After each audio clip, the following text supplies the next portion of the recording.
Good afternoon, and thank you for tuning in to AABCA's podcast. AABCA, the African American Business and Contractors Association here in St. Louis. This afternoon, we're going to be talking a little bit about AABCA's mission, and especially as it relates to today current events, in particular, the upcoming mayoral election, which is April 8th. We're going to be doing many different things here in St. Louis that's going to affect the Black community and the Black businesses and contractors. And so we thought we'd just talk a little bit about that today and see where you are with it. My protege and chairman of AABCA is Mikhail Ali, president and founder. And he's going to give us a historical viewpoint on how did we get to where we are. I hope I explain that right, Mikhail, because I think that is very important that we see how we got here. Yes. I want to start with this upcoming mayoral race, which is getting close to the end. April the 8th is the general election. And this election, as you know, has gotten ugly, race-based. And I call it when people are trying to get people emotionally compromised. They bring in race. Not that race doesn't count, but the ones that are doing this are playing the same playbook that Caucasians in the South used to play on us. And Dr. Martin Luther King says, and I'm going to quote him starting off, "Don't judge anyone by the color of their skin, but by the content of their character." So we've got one Caucasian and one African American, both female, in this race.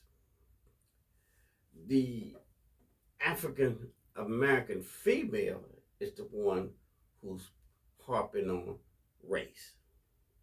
Race, race, race, race. And she has a father who's been her spokesperson, who was once the controller of St. Louis finance. And he says, and I'm going to quote him, "Race does matter." Now, I believe, and I want to touch on this, that he didn't feel that race mattered when he was running for controller. And then Mayor Vincent Shamel endorsed him, who's a white man. He didn't mind race in the picture when Vince Shamel stuck with him after Vervis Jones lied on his resume that he went to college for a degree in finance and went to the military. And when it came out while he was running, white Shamel continued to support him. So we're dealing with someone that's using race when it's convenient for him. Normally, he's one of the cheerers at Martin Luther King who's saying race doesn't matter. So I think it's very hypocritical on their part. We should judge each candidate by the work they have done and their records. I agree. Yeah. Now, Dave, that's some of the things he did before he got elected as controller. I'm going to share a few things to you and to our audience what he did after he got elected. One of the things he was going around then and today saying he's the reason why there's minority participation. Taking credit for somebody else's work, which is a lie. The minority participation of 25 and 5 came into existence not because of Vervis Jones, the controller, because the work of the minority contractors under the leadership of attorney Eric Vickers, Judge Cahill, who was a federal judge who signed what's it called? A decree. The decree, and white Vincent Shane, the mayor. Had nothing to do with Vervis Jones. Nothing. Then, as it went on, he began to declare war against the black contractors. Got all the aldermen together to say we're going to cut MOCAN's funding. He led that charge. Now MOCAN is who? MOCAN is an agency that assists black contractors. It was under the leadership of Eddie Hassan. And they wanted, who got city funded. And they wanted to him, along with some of the black aldermen, but he led the charge to cut out the funding. When the battle occurred, pardon me, because I moved a little too fast, a battle occurred when we were having a war of words. Vervis called for a peace meeting with the black contractors and himself. Wait a minute. You mean Vervis created or started the war? Now all of a sudden he wants to call for a peace summit. That's right. So we took him at his word. He raised up the white flag. So the peace summit was going to be held at Delmonico's, the old Delmonico's restaurant on Delmore. At the time, we all go through something. I had traffic warrants. My brother they wanted to see him about a bouncing check. He knew that my brother and I would be at the meeting. Oh, so you and your brother had basically bench warrants for your arrest. Bench warrants for our arrest. Okay.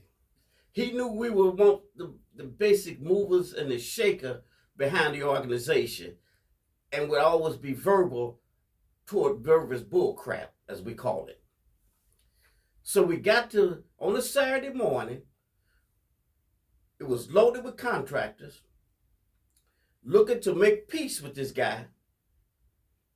While we sitting down and getting our breakfast, all of a sudden, his bodyguard, who was a St. Louis police officer, Kerry Alexander, came in the meeting, told my brother to stand up because he's under arrest. At the peace meeting. Well, everything got out of hand, and the black contractors, long story short, told him to get the hell out of there. He came back with about 3 white police officers, and they locked my brother up. It got so hostile, they forgot about me. Mm-hmm. So the contractors got mad at Vervis and said, you set them up. This is what they told him. He denied it. He said, how would he know that we're going to be Kerry Alexander? How would he have known that there was a meeting, a peace meeting, unless you told him? This is what kind of person asking you to trust his judgment. So there's folks that are still around that remember that when you issue a white flag of peace, that means it's a truce. Yeah. You still got Eddie Hassan, who was there at the breakfast. You got Dory Wise, who was there at the breakfast. You got myself, who was there at the breakfast. You got Marvin Steele, who was there at the breakfast, to name a few. Yeah, this is the one who's telling you the Spencer's a liar. Okay? Then, when he was running for re-election, and I'm saying this to the audience, you say you judge a tree by the fruit it bears, you judge a person by their works. And I'm trying to show you how deceitful and how he played race to his convenience. When he was running for re-election, he put a stalking horse in the race to run against his opponent, Jim Shrewsbury, who was a white man. So he put a white woman in there. That's what he went to prison for. Also, for embezzling his orphan nephew trust fund. And you want to listen to him and his decision and him telling you? It go back to what Dr. Martin Luther King said, that it's not about the color of the skin more than it is about the content of the character.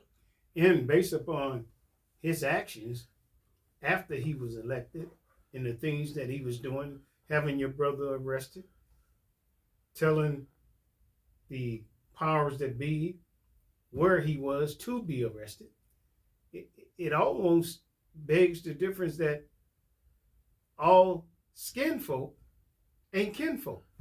Say it again, Dave. All skin folk ain't kinfolk. Prime example. Prime example. You know, Dave, it comes to this conclusion. Tell me what you think about it. That an apple doesn't fall too far from the tree. No, and I think in this case, Yeah. You're exactly right. Because if you look at the actions that Tishaura has done the 4 years she's been in office, it's the same things in the same attitude as Vervis. And that's unfortunate because we as a black folk put a lot of hope into Tishaura, and she let that hope subside. What has she done for the black community? Nothing. She just started 30 days ago, where she started dishing out money that she actually couldn't give, but she starts showing up in areas of the black community that she'd never been before. Heck, the woman even was asked a question from the audience during one of the mayoral forums of, where in St. Louis can we run into you where you may hang out? And she said, Hurl's Restaurant. And another businessman stood up and said, wait a minute, Mayor. Hurl's been closed for over a year. Sure has. How are we going to find you over there? So that just shows you that she doesn't know the same area that she's supposed to know. I mean, how did you not know, as the mayor of this city, growing up you said you grew up there in West St. Louis. Why didn't you know that business has shut down? Because, in my opinion, you don't care. You don't care. You didn't care about the small businesses that fill out that application for ARPA funds that never happened. And then you slowly start releasing those funds, but it was a small amount of funds. If the business asked for $200,000, you gave them $10,000. If they asked for $200,000, you gave them $9,000. So how do you explain that? You know, you're gaslighting, you're lying to the public. We just don't get it. But you got to understand, you start criticizing the white woman, and the white woman was an alder person. You never been an alder person. And that white woman was only responsible to her constituents of that ward. She didn't have to look at North St. Louis. The only reason she would look at North St. Louis is if a North St. Louis alderperson invited her to their ward. And some of them did that. But from what I was told, Cara was never invited by any of the black aldermen to visit their wards. The only thing she did for blacks in the city as a whole is to set legislation. And she did one of the best things for us, especially during this time of high crime. She was able to get a bill passed where you couldn't walk down the street with a Uzi like you've been doing. I mean, I had that problem in my ward where we were afraid to come out of our house on a Saturday because we had 10 or 15 young guys standing out in the street with their Uzis, their extended gun clips, and it was perfectly legal until Cara Spencer got through the Board of Aldermen the law to curtail and stop these youngsters from displaying these weapons on our streets. You know, as far as the question about what has she done for black people, before the rezoning, she had the 8th ward in her district, which was a mix of black and white. And so happened, my sister was in that ward. So I questioned her about Spencer. And my sister is hard to please because she's a militant. She came out of the Nation of Islam, and she gonna call it like it is. She says Cara Spencer took care of everybody across the aisle, black and white. She took care of her ward. So, as they say, public enemy, don't believe the hype. Don't believe it at all. And remember who's bringing you the message. That's the key to this. Now, I just like to pass this message in closing about being emotional compromise on the race game. If a white mayor had to his exposure what Jones had, which is $500 million. Listen to me good. $500 million more than any mayor has had at their exposure. And that white mayor didn't do anything for North St. Louis. You would not want to hear, you being North St. Louis, would not want to hear no excuses.